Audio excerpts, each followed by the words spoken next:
Illinois coach Brad Underwood joins us here on the Ion College Basketball Podcast.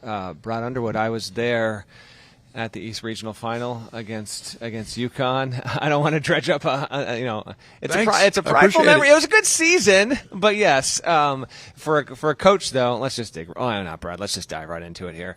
When you have such a good season, but it ends in a way that you've never been a part of a game like that before, obviously, like now that you've had time to remove yourself from it, like are the battle wounds still there, or are you able to reflect on, obviously from a win total standpoint, going deep in the tournament, one of the stronger seasons in program history?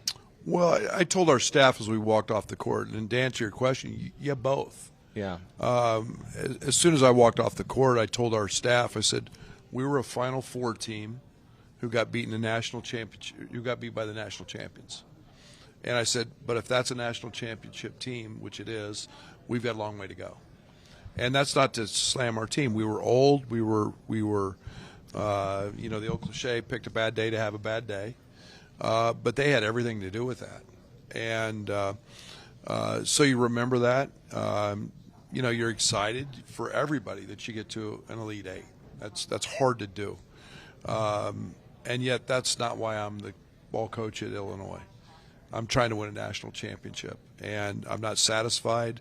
Everything with me is pedal to the floor. Let's figure out the changes we need to make. Let's get better. And let's keep striving to play that last Monday. But they whipped us, and there wasn't any other way to get around it. But yet, you can't lose perspective of the big picture, and 29 wins, a Big Ten championship. All those things were really positive. Real quick on a lighthearted note, and you might not have any memory of this whatsoever, but I'm reminded of the fact that Larry David was at the game, and I was across the way, but he was, I'm pretty sure, rooting for Illinois. So I'm wondering, as the game, I remember talking to Hurley about it afterward, and he wasn't even aware. Were you aware that Larry David was sitting first row behind the benches and like openly cheering for the Illini? I did not know that. Yeah, he was giving Hurley. He was really razzing Hurley, like pull your starters. What are you doing? This is complete, whatever. Yeah. And it was a fun but odd scene. Yeah, I didn't know that, but there's a lot I've tried to forget about that night, and maybe that's one of those moments. Okay, lean into one more thing, I guess, on the keeping up with the Larry David pessimistic side. I hear you are sarcastically raving about your team defense these days. Yeah, we've got a seventh grade middle school team somewhere in Champaign-Urbana who might hang 100 on us. Okay. No, it's one of those things. I'm never satisfied defensively this time of year. Mm-hmm. A lot of new faces, a lot of youth. It's the end where the chemistry, in my opinion, is the hardest to develop. We've got a lot of guys who are gifted scorers who know how to score, but at that end we've got to grow and got to understand what winning basketball is. It's all the little things. It's not making mistakes, diving on the floor, the extra effort. Those are the things we've got to grow into. Well, it's become beyond cliche for coaches at this time of the year, but especially when I see you guys on the road in July. I like my group. I like my team. I like my guys. I actually got Tom Izzo to say, if you had come to our practice 2 days ago, you would have seen me not liking my team. So there have been some teachable moments in there, but at this point you realize that you got to be really on them at this point. Yeah, and I think we've got to. You've got to manage expectations. You've got to manage pressure. You've got to manage an identity that you're trying to form, and we don't have one yet. We've got a lot of new faces. Last year was a little bit different because we knew we had Terrence. We knew what we had. So we're trying to form our own identity and yet keep that within the culture of what we do at Illinois, and that's been our toughness, our development, our work.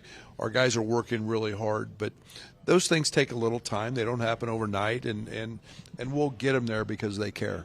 Well, you've got a lot of new pieces, and I want to get to that. But I will say that despite having so much turnover and losing Terrence Shannon Jr., one of the 5 best players in the country last season, you're still, the unofficial media poll came out, and you're still projected to be top 3, top 4 in the league, Does that even surprise you? I know, listen, it's us media idiots. What do we know? But maybe it's your track record, what you've been able to do from a record standpoint. I mean, basically, you and Painter over the past half decade have separated from most of the rest of the league in terms of wins and losses. But quite clearly, you're getting a lot of credit for players who have not yet proven that they can win within the Illinois program. Yeah, I think we've got. I take that as a compliment. Anytime you're in the top half of this league, you feel like you've accomplished something. And tribute to our staff. We worked very hard in the portal. I think we've got a nice combination of youth and talent. I like our ceiling this year. I think our ceiling's as high as it's ever been. But again, there's with young guys, there's also a lot that can go the other way. But we'll play a very, very tough schedule. We'll find out our warts. We'll find out who we are and how tough we are, and go into one of the best leagues maybe in the history of basketball with the Big Ten this year with the 4 new schools. You said, I'm not letting that comment off the hook, Brad. You said you think your ceiling is as high as it's ever been? Yeah. Offensively, we're really talented. We've got positional size. Scoring is shooting is easy for this group. We've got a group of guys who really know how to score the basketball. So I think that that excites me. We've got versatility at a lot of positions. Now it's just getting them to play at the other end and do the little things, offensive rebound. The hardest challenge we have for me is replacing 286 free throw attempts Terrence Shannon got. We were the number 1 offense in the country going into the UConn game last year. We finished 3rd. I think this team has those capabilities again. And again, we're playing differently than most in terms of our booty ball and our advantage, disadvantage, as we call it, offense. But I like that end of the court, and I like our talent. We have what I would say most of the pundits say more pros than we've ever had, and we haven't had a lot. But we've got to develop the chemistry and the toughness.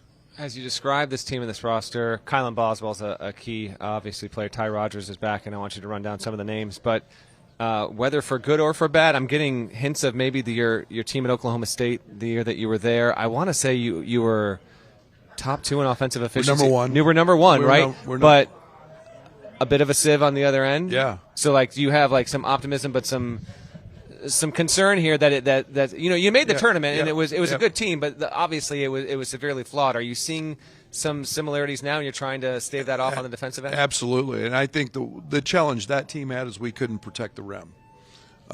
This team, we're bigger. I think we'll protect the rim better. I think that the game has changed a little bit since then. Sure. I think you look at the Final Four, the top 8 teams, and they were all top offenses. It used to be you had to have a top 15 DER to get to the Final Four. Now, if you don't have a top 10 offense, it's really, really hard to get to the Final Four. The officiating's changed, the way the game's being played, more threes. We shot 38% of our shots last year from 3. We want that to be about 42% this year. Okay. So the emphasis is still there because you have to guard to win. But I think we're a little better guarding the rim. We have better size. And even last year's team, it was a problem we had last year. We didn't protect the rim very well. You have been able to replace really, really good All-American level players and continue to have success. Obviously, you have Desumu, Kofi Coburn, now Terrence Shannon Jr. Who is the player that you think is most likely to be of high impact, first team All Big Ten level, potentially All-American level for your group this season? I wish I had the answer. I think we got multiple guys. Obviously, Kylan is a guy that he's 60 games under his belt. He's I think he's one of the better two-way players in the country. He can really guard. He's gotten in elite shape. He's dropped 25 pounds since he's been on campus. He can really shoot it. I think that Kasparas, a young man from Lithuania, tremendous IQ feel. He's 6'6", 210, does whatever the game needs. Had 37 in the U18 championships in one game, and the next game he had almost a triple-double. So I think he can be a little Marcus Domask-like. He's better in ball screens, better shooter. Will Riley's a guy that, as a freshman, is just gifted. The ball finds the bottom of the basket with him. Ben Humrichhaus is a guy that's been I've been so impressed with. The Evansville transfer, right? He's an Evansville transfer, spent 3 years at an NAIA school at Huntington, and is beyond tough. He broke Trent Frazier. We do a big deal with the mile time. Ran a 4:19 mile. How fast do you run in a mile these days, Brad? About 12 and a half. I was going to say, can you get it under 12 and a 10? half, 12 and a half to 13 minutes with a good walking pace. Okay. But I think he's a guy, he can really shoot it. And we'll see. Trey White, young man who's been a double-figure scorer, both at USC and Louisville, has been impressive. So I don't know where it's coming yet. Okay. We'll see as we get through some of these early scrimmages, but I like this group. Early scrimmages in this. I want to close on figuring out what was in your diet or who might have dropped you something when you decided to schedule Alabama, Arkansas. We're very thankful for the Arkansas game on Thanksgiving on CBS, by the way. Tennessee, Missouri, of course. Love to see the Bragg and Rice game there. And then you've got Duke in February, which I adore. Throwback to how it used to be when you'd have big-time non-conference games in February leading up to March. I love the fact that you and Shire were able to make that happen. But that 5-pack of non-con games is going to probably be better than anyone else that's not involved in an MTE where they're going to be gifted those games by nature of it. You went all in after losing a lot of talent.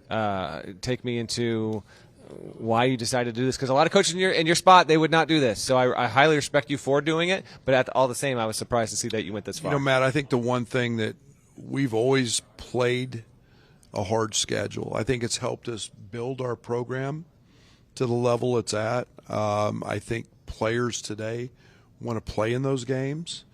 I think I'm excited as heck about the Duke game because it's different. Mm-hmm. It'll have one, it's in the Mecca, it's in the Garden, and two, it's them. It'll have an NCAA tournament feel. The Missouri game's always special because it's half Mizzou and 22,000 people, and it's unique. And then I'm very, very big on home and homes, and we started the series with Tennessee. We have the return game with them at home. We started one with Alabama that'll be neutral, Birmingham and Chicago. And then obviously CBS giving us the opportunity to play right after the Lions-Bears game on Thanksgiving Day. There's no better day to play basketball other than in the Final Four than Thanksgiving Day after an NFL football game, and the eyes will be on that. And obviously Cal's a Hall of Fame coach. Doing it in a city that I've spent a lot of time in personally in Kansas City. So great opportunities for our guys. We'll find out our warts. We'll know who we are. And but I'm just a big believer in playing big games, hard games. I look at it this way now in the new world. We've got NIL and all this stuff going on. We should be playing those games. Yeah, and I think it's great for the game, and I think it's great for our program, and our players want to be in those, and we'll find out who we are. Hear, hear. Love to hear that. And Illinois ranks easily among the more intriguing teams in the entire Big Ten and what's going to be a fascinating season ahead with 18 schools. Brad, thanks for joining us. Appreciate you. Appreciate you. Thank you.